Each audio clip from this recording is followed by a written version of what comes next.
अभिवादन स्वीकार कीजिए ब्रजेश मिश्रा का और आप देखना शुरू कर चुके हैं द डिबेट। बहनों भाइयों, संविधान के प्रक्रिया का पालना करते हुए वक्फ एक्ट कानून में जब बदला, राष्ट्रपति ने उस पर दस्तखत कर दिए तो एक कानून की शक्ल अख्तियार कर लिया और 8 अप्रैल को इस देश में ये कानून लागू हो गया। लेकिन सुप्रीम कोर्ट में आज ये अटक गया है।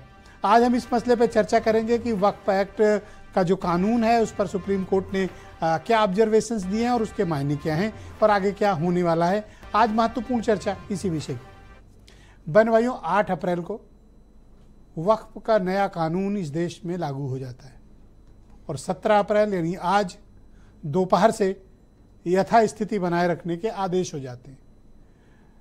पिटिशनर और जो उनके अपोनेंट्स हैं ये कुछ भी अपने अपने पक्ष में तर्क दें कि स्टे लगा है, स्टे नहीं लगा है, इस पर लगा है, उस पर लगा है, इस पर नहीं लगा, उस पर लगा है। बहनों भाइयों, मैं एक लाइन में ये बात कहना चाहता हूं कि वक्फ कानून कोर्ट में फंस गया है, लटक गया है। कब तक लटकेगा ये तो जज साहबान ही जाने, जब सुनवाई प्रक्रिया पूर्ण होगी। लेकिन वक्फ कानून पर फिलहाल के लिए यथास्थिति तब तक रहेगी जब तक भारत सरकार इस पर 7 दिन के भीतर सुप्रीम कोर्ट में इसका जवाब दाखिल नहीं कर देती। फिलहाल इसकी प्रक्रिया अमल में नहीं, पूरे कानून पर स्टे नहीं हुआ है लेकिन कुछ प्रावधानों पर रोक लगी है। एक्चुअली एग्जीक्यूटिव पावर उन्हीं सेक्शंस के तहत इस कानून में मिली हुई थी जिसमें वक्फ भाई यूजर्स हैं, जिस पे डिनोटिफाई करके उसको सरकारी जमीन घोषित करने का अख्तियार भी राज्य सरकार में और जिला अधिकारी को खास तौर पर निहित था।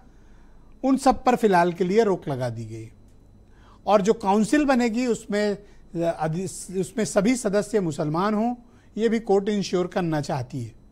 कोर्ट को पूरे कानून पर एतराज नहीं है। कोर्ट ने जो अपना ऑब्जर्वेशन दिया है वो कुछ एक सेक्शंस पे दिया है कि उन सेक्शंस की जो बातें हैं, भारत के संविधान में जो नागरिकों को, विभिन्न धर्म पंथ मजहब के लोगों को जो भी अपनी प्रैक्टिसेस करने का, अपने रिलीजियस गैदरिंग करने का, अपने रिलीजियस प्रॉपर्टीज़ को मैनेज करने का जो हक और अख्तियार है, उस पर कुछ संविधान में मिले अधिकार और बने हुए कानून में कुछ मतभेद था, जिसे solicitor general of India Tushar Mehta ने भी स्वीकार किया और उन्होंने कई प्रावधानों पर यह कहा कि यह कैसे जुड़ गया मैं भी नहीं जानता, इस पर सरकार बात करेगी, उसको डिलीशन में जाएगी। लेकिन बहनों भाई, जब ये कानून बन रहा था तब हमारे देश की दोनों पार्लियामेंट में, राज्यसभा और लोकसभा में बड़ी विस्तृत चर्चा इस पर हुई थी। उसके बावजूद ये चूक कैसे हुई, इस कानून के तमाम प्रावधानों पर जिस वक्त अपोजिशन भी इसे रेज कर रहा था, शायद इस टेक्निकल पॉइंट्स पर चर्चा नहीं हुई जिसे भारत की सर्वोच्च अदालत चीफ जस्टिस ऑफ इंडिया और उनके बेंच ने पकड़ा। अब 7 दिन बाद जब भारत सरकार इस पर जवाब दाखिल करेगी तो वो कौन कौन से ऐसे अनकॉन्स्टिट्यूशनल, गलत या बिना वेरीफाइड चीज़ें कानून में डाली गई, उनको लेकर भारत सरकार क्या ओपिनियन रखती है। क्या वो उनके डिलीशन में जाएगी या उसे अप्रभावी करने के लिए कुछ उसमें संशोधन सुझाएगी, और अगर संशोधन करती है तो क्या प्रक्रिया फिर से वही होगी, क्योंकि जब आप कोई संशोधन करेंगे तो उसमें भी आपको पार्लियामेंट से अनुमति लेनी पड़ेगी। आप अपने मन से नहीं कर सकते, कोई अधिकारी नहीं बदल सकता कानून को। उसके एक बड़े सर्टेन प्रोविजंस हैं, जिस प्रोविजन से वो कानून बना, समिति को गया, समिति के इसके बाद लोकसभा आया, लोकसभा से पास होकर राज्यसभा, फिर प्रेसिडेंट की अनुमति, देन गजट नोटिफिकेशन। तो अगर कोई संशोधन होता है जिसको लेकर कोर्ट ने आज स्ट्रांग ऑब्जर्वेशंस प्रस्तुत किए तो क्या उनको डिलीशन भी होगा। अब जब बहुत ही कॉम्प्लिकेटेड कानून होते हैं बहनों भाइयों और कोर्ट से एक बार चीज़ें लटकी तो कब तक लटकी रहेंगी, नो वन नोज। यहाँ तो लोगों के प्रॉपर्टी के विवाद 3-3 पीढ़ियाँ लड़ती हैं, तो ये तो पूरे देश भर में मुसलमानों की फैली हुई संपत्ति का मामला है। ये कब तक चलेगा ये देखने का विषय होगा। लेकिन फिलहाल के लिए ये कानून लटक गया है, फंस गया है। आप एक लाइन में ये समझ लें, कोई भी वकील या कोई कुछ कहे, उसकी बातों के इतर एक लाइन में बात यही है कि ये फंस गया है। तो फंसा क्यों? क्या भारत सरकार के में बैठे हुए अधिकारी और जब इस वक्त ये पास हो रहा था, क्या इसकी कानूनी पेचीदगियों को नहीं देखा गया? क्या इतने बड़े बड़े जो न्यायविद बैठे हुए हैं उनकी निगाह से चूक गया? या इसमें कुछ ऐसे अनकॉन्स्टिट्यूशनल इलीगल चीज़ें डाली गई जो कोर्ट में जाकर इस पार कर गई? क्या कानून बनाने वालों को पता था कि इसमें गड़बड़ी और ये कोर्ट में रुकेगा?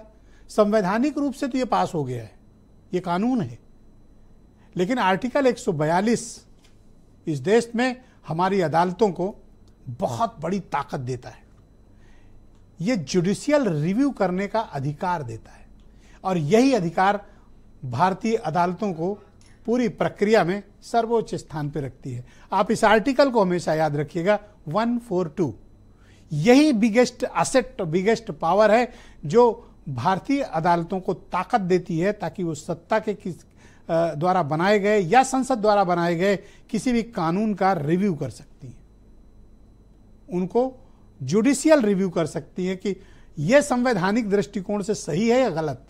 कई मायनों में इसकी आलोचना भी होती है, लेकिन बहनों भाइयों, संविधान के सेफगार्ड के लिए हमारे संविधान निर्माताओं ने और हमारे देश के महापुरुषों ने, हमारे देश के चलाने वाले लोगों ने, इस डेमोक्रेसी को बचाए रखने के लोगों ने ऐसी व्यवस्थाएं की ताकि चेक एंड बैलेंस हर कॉर्नर पे रहे। तो ये जो ऑर्डर कोर्ट कर रही है, आप में से बहुत से लोग पूछ रहे हैं संसद ने बना दिया कानून, ये क्यों ऐसे कर रहे हैं? संसद ने बनाया ना, इनसे क्या मतलब? मतलब है भाई साहब, इस देश का कानून है, इस देश का संविधान है। आप में से बहुत से लोग नहीं जानते हैं कि भारत का सर्वोच्च न्यायालय, supreme court of India, article 142 से आच्छादित है, जो इस बात की उनको अथाह ताकत देता है, पावर देता है कि वो किसी भी फैसले का, किसी भी कानून का रिव्यू कर सकें, जिसे हम जुडिशियल रिव्यू के नाम से जानते हैं। तो आप सब, कोई बहुत से लोग देखता हूं सुप्रीम कोर्ट को गाली गलौज कर रहे हैं, अज्ञानता में कर रहे होंगे।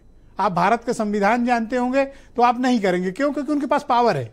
जैसे संसद के पास कानून बनाने का पावर है, वो कानून बना सकता है, कानून सुप्रीम कोर्ट नहीं बना सकता।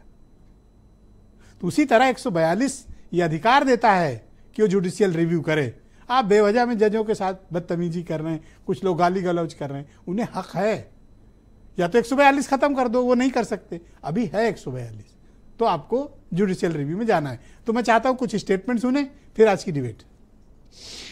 बीजेपी लोगों से छीनना जानती है, बीजेपी लोगों से उनकी जेब से पैसा निकलवाना जानती है। अभी इन्होंने वक्फ की बिल लेकर के आए, ये जमीन छीनना चाहते हैं, इसलिए केवल ये छीनना जानते हैं, कुछ देना नहीं जानते हैं। ये बड़े लोगों की सरकार है।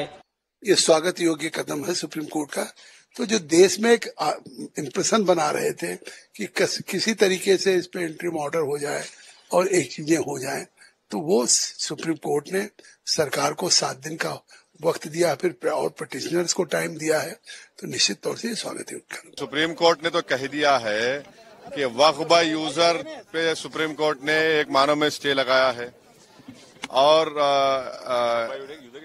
वक्फ बाय यूजर के डिलीशन पर स्टे लगाया है, और साथ ही साथ कोई सेंट्रल वक्फ काउंसिल के बनाने पर स्टे लगाया गया है, स्टेट वक्फ बोर्ड के बनाने पर स्टे लगाया गया है। आज मोदी जी और उनके नफरती चिंटुओं को एक गहरा धक्का लगा है सुप्रीम कोर्ट के इस अंतरिम आदेश से। मुझे लगता है कि जो सुनवाई बढ़ रही है वो सकारात्मक दिशा में बढ़ रही है और संविधान के दायरे में माननीय सर्वोच्च न्यायालय का फैसला आएगा और ये जो नफरत फैलाने की इनकी कोशिश है उस पर रोक लगेगी।